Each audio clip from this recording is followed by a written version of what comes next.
प्राचीन शास्त्र कहते हैं कि सबसे बुरी नियति यह नहीं है कि आप युद्ध के विशाल मैदानों में किसी अनजान शत्रु का सामना करें। नहीं, सबसे बुरी नियति यह है कि आप उस शत्रु में उस व्यक्ति का चेहरा पहचानें जिससे आप प्रेम करते हैं। यह है कि आप विरोधी की आंखों में उस परिचित चमक को देखें जिसने आपको चलना सिखाया, तलवार पकड़ना सिखाया, सही और गलत में भेद करना सिखाया। यह है देवेंद्र की कथा। समृद्ध कोसल राज्य के राजकुमार राजा सूर्यवर्मन के पुत्र, एक ऐसा व्यक्ति जो नियति के क्रूर ताने बाने से उन लोगों के विरुद्ध तलवार उठाने के लिए अभिशप्त था जिन्होंने उसे पहली बार तलवार पकड़ना सिखाया था।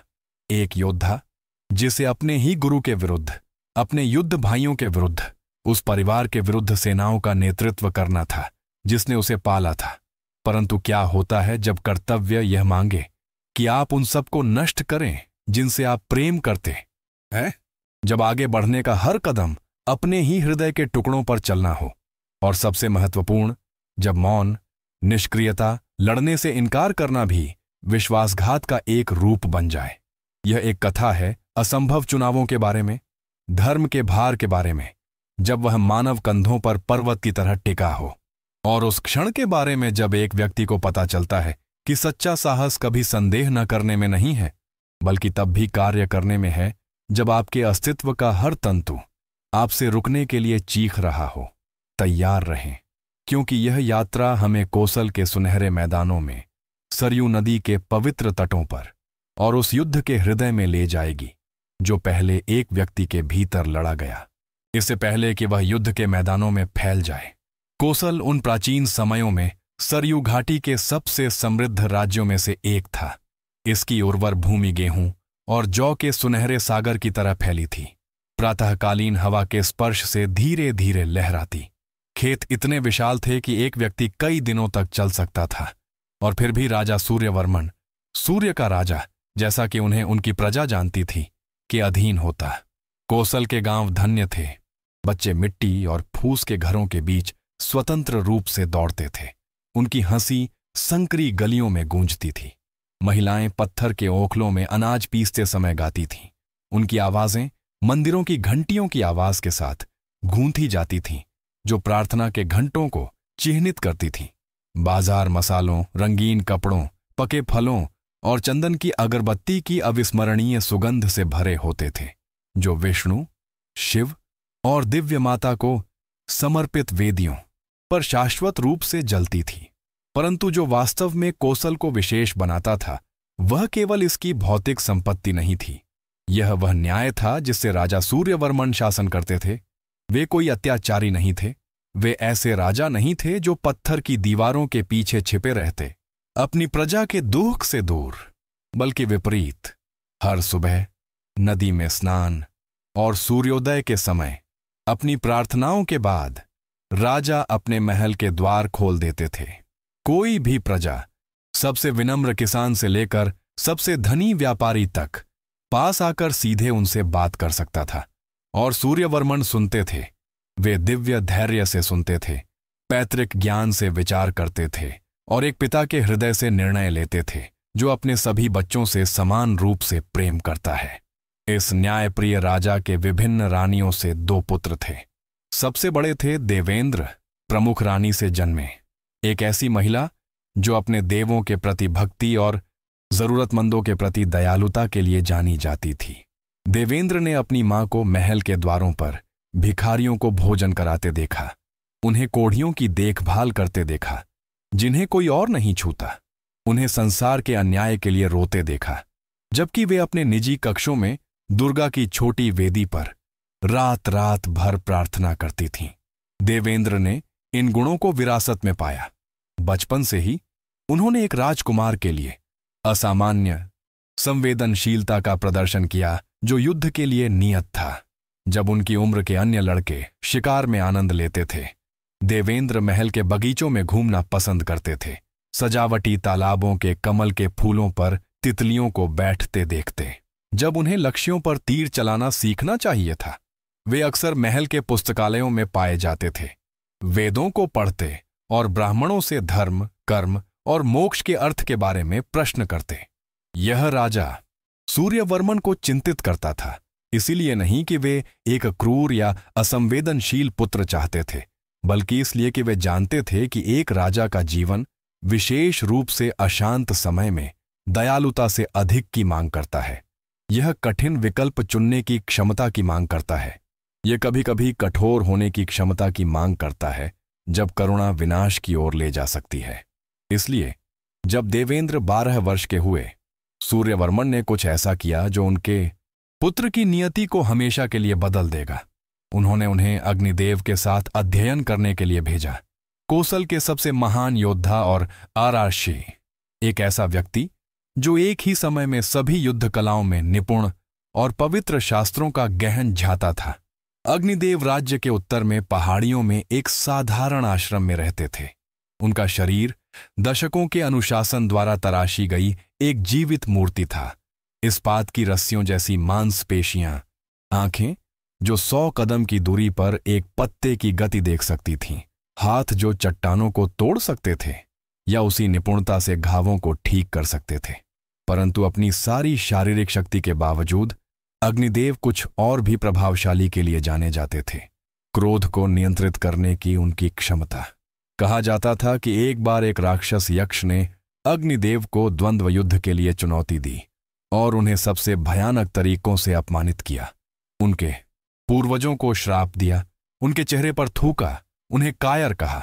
अग्निदेव ने एक मांसपेशी भी नहीं हिलाई, बस आंखें बंद कर लीं, 3 बार गहरी सांस ली, और जब उन्होंने फिर से आंखें खोलीं तो वे तूफान के बाद के आकाश की तरह स्पष्ट थीं।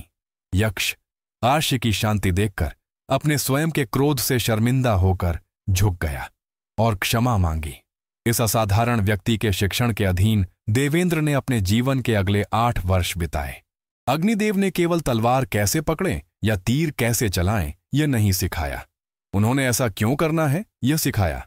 हर सुबह शारीरिक प्रशिक्षण से पहले गुरु और शिष्य मौन ध्यान में बैठते थे, जबकि सूर्य पहाड़ियों पर उगता था।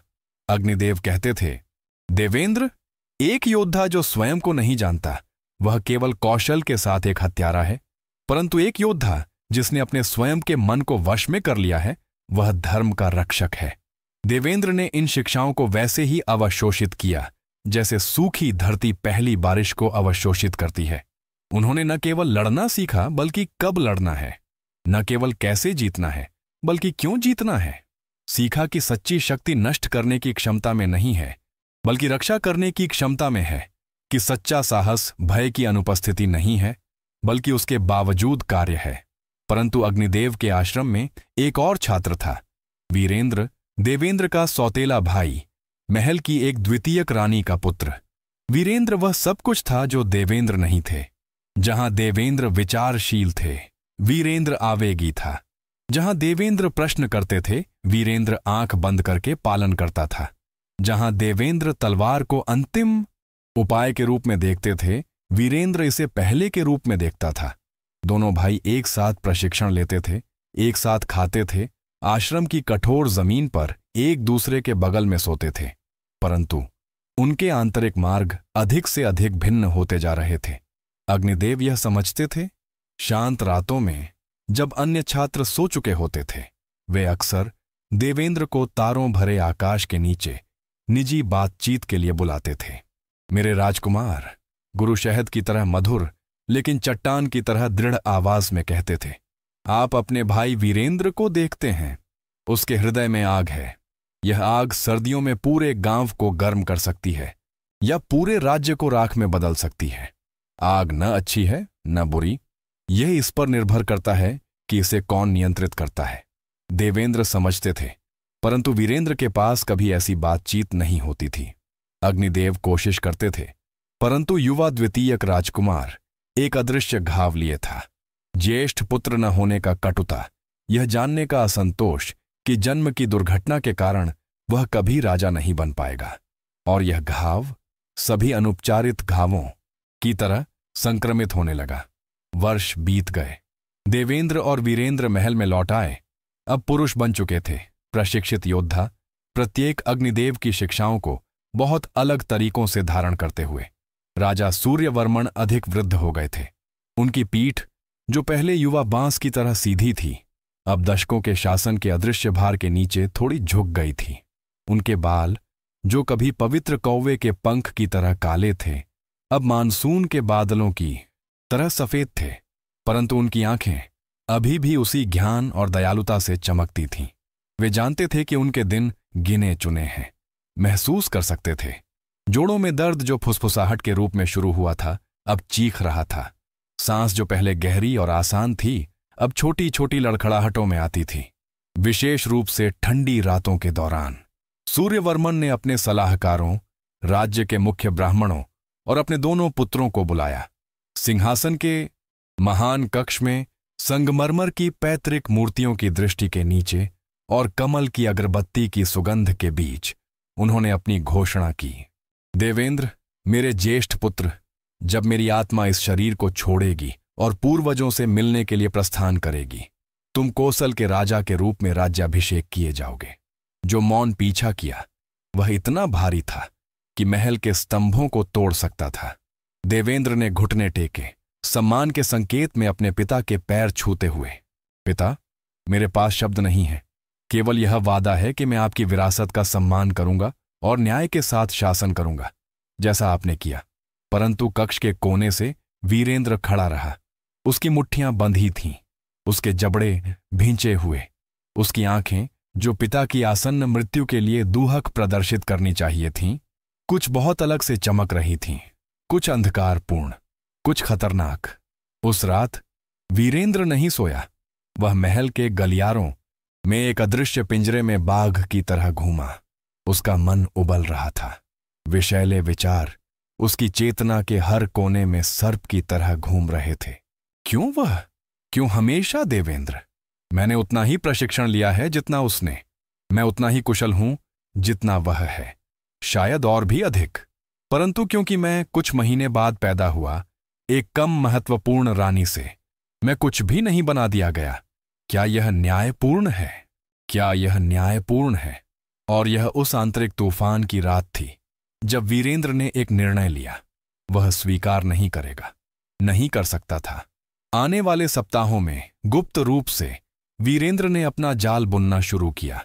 वह भेष बदलकर दूर के गांवों की यात्रा करता, उन जमींदारों से मिलता जो दरबार द्वारा उपेक्षित महसूस करते थे, धन और शक्ति के वादे फुसफुसाता, शाही खजाने से चुराए गए सोने से वफादारी खरीदता, और सबसे महत्वपूर्ण, उसने कुछ ऐसा हासिल किया जिसकी वह कल्पना भी नहीं कर सकता था कि संभव होगा।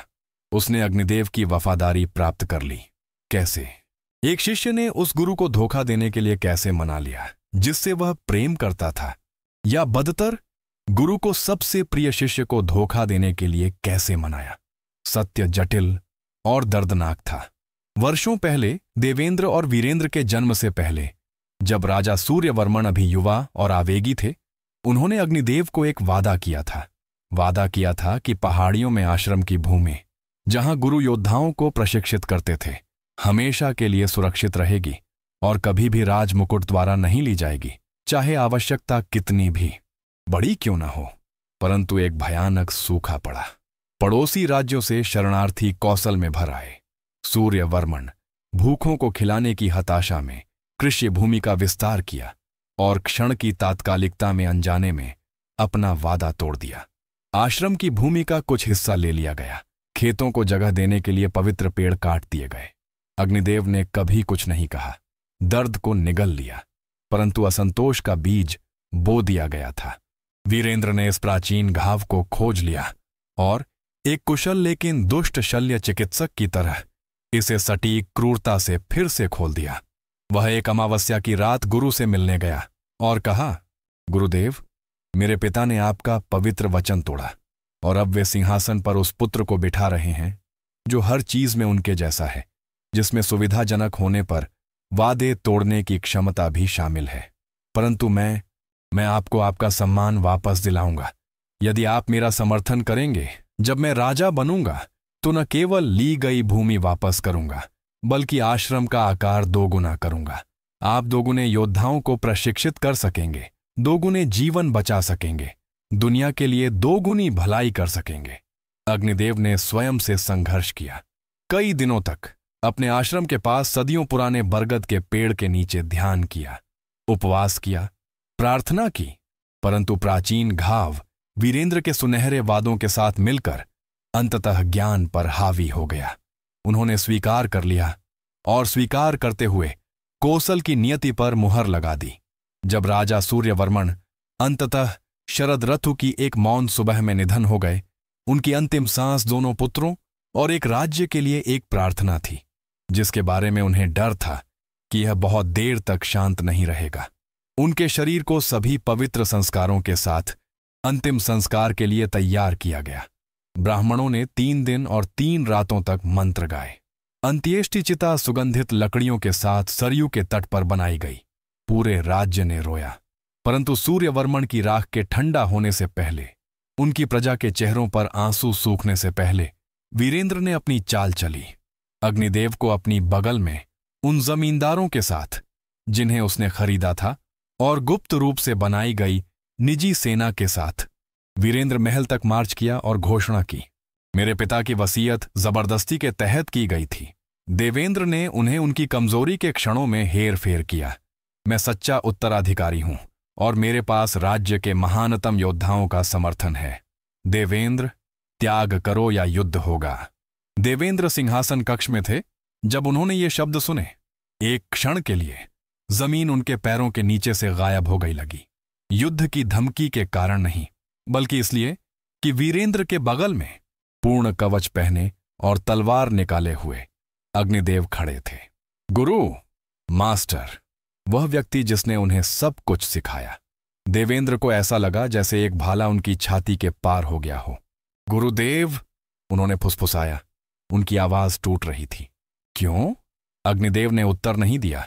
उस शिष्य की आंखों में नहीं देख सके जिसे वे सबसे अधिक प्रेम करते थे। देवेंद्र के सलाहकार चिल्लाए। कुछ ने मांग की कि वे तुरंत वीरेंद्र को राजद्रोह के लिए कैद कर दें। अन्य अधिक सतर्क विद्रोही राजकुमार द्वारा एकत्र की गई शक्तियों के परिमाण को समझते हुए बातचीत का सुझाव दिया, परंतु देवेंद्र ने हाथ उठाया, मौन मांगते हुए। भाई, उन्होंने दृढ़ लेकिन बिना क्रोध की आवाज में कहा, मैं युद्ध नहीं चाहता।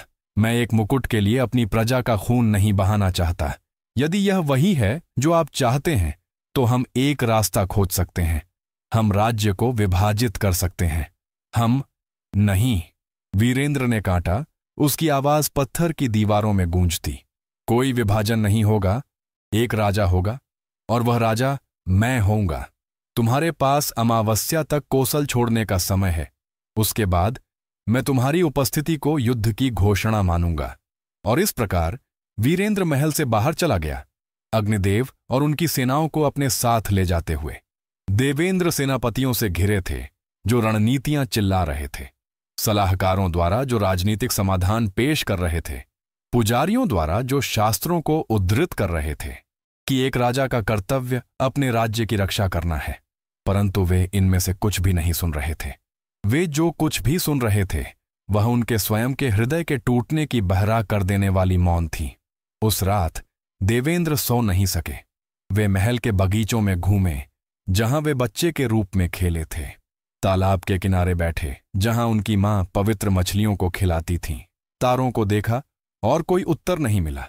अंततः भोर से पहले घंटों में वे शाही परिवार की छोटी निजी मंदिर में गए। शिव को समर्पित एक साधारण वेदी, केवल ध्यान में महादेव की एक पत्थर की मूर्ति, तेल के दीपकों से घिरी जो कभी नहीं बुझते। देवेंद्र ने अपनी तलवार निकाली और इसे वेदी के सामने जमीन पर रखा, घुटने टेके, और जब से वे बच्चे थे पहली बार रोए। महादेव, उन्होंने सिसकियों के बीच फुसफुसाया, कहते हैं कि आप विनाशक हैं। कहते हैं कि जब धर्म खतरे में है आप अपनी तीसरी आंख खोलते हैं और अन्याय को राख तक जला देते हैं। परंतु जब धर्म स्वयं एक विरोधाभास हो, जब सही करना उन सबको नष्ट करने का मतलब हो जिन्हें हम प्यार करते हैं। आंसू गिरे संगमरमर के फर्श पर छोटे छोटे पोखर बनाते हुए। मैं अग्निदेव के खिलाफ तलवार कैसे उठा सकता हूं? उन्होंने मुझे सिखाया कि तलवार रक्षा के लिए है, गुरुओं पर हमला करने के लिए नहीं। मैं वीरेंद्र के खिलाफ सैनिकों का नेतृत्व कैसे कर सकता हूं? वह मेरा भाई है। हमने एक ही धरती के दूध से पिया, एक ही बगीचों में खेला, एक ही पिता द्वारा गले लगाए गए। देवेंद्र ने मूर्ति की ओर देखा। यदि धर्म मांग करता है कि मैं उन्हें मारूं, जिन्हें मैं प्यार करता हूं, तो धर्म मुझे पहले मार दे, क्योंकि मैं पूर्ण हृदय से मरना पसंद करूंगा बजाय इसके कि 1000 टुकड़ों में टूटे हृदय के साथ जीऊं। उन्होंने सिर नीचे किया, थके हुए, प्रतीक्षा करते हुए। कुछ भी नहीं, केवल मौन, केवल दर्द। परंतु तब कुछ हुआ। दीपकों की लौ लड़खड़ाई। कोई हवा नहीं थी। दरवाजे और खिड़कियां बंद थीं, परंतु लपटें नाचीं जैसे कोई अदृश्य उपस्थिति मंदिर में प्रवेश कर गई हो। देवेंद्र ने महसूस किया, एक सिहरन उनकी रीढ़ से नीचे गई। हवा घनी हो गई, और जब उन्होंने फिर से आंखें उठाईं, वहां कोई था। मंदिर की अर्ध अंधकार में शिव की मूर्ति और वेदी के बीच एक आकृति खड़ी थी। एक बहुत बूढ़ा आदमी, इतना बूढ़ा कि ऐसा लगा जैसे वह पूरे युगों से जीवित रहा हो। उसकी दाढ़ी लंबी और हिमालय की बर्फ की तरह सफेद थी।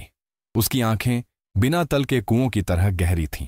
उसने केवल कमर के चारों ओर पेड़ की छाल का एक साधारण कपड़ा पहना था और गहरी लकड़ी की एक लाठी पकड़ी थी। देवेंद्र सहज रूप से पीछे हटे, परंतु डर से नहीं। उस बूढ़े व्यक्ति की उपस्थिति में कुछ ऐसा था जो श्रद्धा को प्रेरित करता था, आतंक को नहीं। उठो, सूर्यवर्मन के पुत्र, साधु ने एक आवाज में कहा, जो बहुत दूर और बहुत पास दोनों से आती प्रतीत होती थी। देवेंद्र ने पालन किया। उनके पैर कांप रहे थे। कौन हो तुम? वृद्ध, तुम यहां कैसे आए? साधु मुस्कुराया, परंतु यह एक उदास मुस्कान थी। दरवाजे और दीवारें उनके लिए कुछ भी नहीं है जो संसारों के बीच चलते हैं। परंतु मैं अपने बारे में बात करने नहीं आया। मैं तुम्हारी प्रार्थना के कारण आया हूं। मेरी प्रार्थना? देवेंद्र भ्रमित थे, परंतु मैंने केवल अपने दर्द को बाहर निकाला। मैं उत्तरों की उम्मीद नहीं करता, समाधानों की उम्मीद नहीं करता। कुछ स्थितियों का कोई रास्ता नहीं होता। गलत, साधु ने दृढ़ता से कहा। हर स्थिति का रास्ता होता है। हम जो भ्रमित करते हैं वह उस रास्ते की कीमत को उसकी असंभवता से है। उन्होंने कुछ कदम आगे बढ़ाए और देवेंद्र दीपकों की रोशनी में उन्हें बेहतर देख सके। बूढ़े के माथे पर कुछ अजीब था। 3 क्षैतिज रेखाएं, पवित्र राख, शिव के भक्त के चिन्ह। तुम उसके लिए रोते हो जो अभी तक हुआ नहीं है, साधु ने जारी रखा, परंतु भूल जाते हो कि क्या पहले ही किया जा चुका है। मैं नहीं समझता, देवेंद्र ने स्वीकार किया। तुम्हारे पिता ने वर्षों पहले एक पवित्र वादा तोड़ा। अग्निदेव ने कभी उस घाव को पार नहीं किया। वीरेंद्र ने इसका शोषण किया। अब 3 कर्म आपस में उलझे हैं, टूटा हुआ वादा, अनचाहा घाव और बेकाबू महत्वाकांक्षा। और तुम देवेंद्र इस जाल के केंद्र में हो। परंतु कुछ है जो तुम्हें समझने की जरूरत है। साधु राजकुमार के सामने रुके और उनकी आंखों में देखा। प्रेम करने का मतलब यह नहीं है कि कभी लड़ना नहीं। करुणा का मतलब यह नहीं है कि कभी कार्य न करना। तुम्हें सिखाया गया था कि तलवार अंतिम उपाय है, और यह सच है। परंतु जब वह अंतिम उपाय आता है, हिचकिचाना सद्गुण नहीं है। यह भलाई के भेष में कायरता है। शब्द कठोर थे, परंतु क्रूर नहीं। वे एक बिस्तरी की तरह थे जो ठीक करने के लिए काटती है। परंतु मैं कैसे जान सकता हूं? देवेंद्र हकलाए। मैं कैसे जान सकता हूं कि मैं धर्म के लिए कार्य कर रहा हूं या अहंकार के लिए? मैं कैसे जान सकता हूं कि मैं राज्य की रक्षा के लिए लड़ता हूं या केवल अपनी शक्ति बनाए रखने के लिए?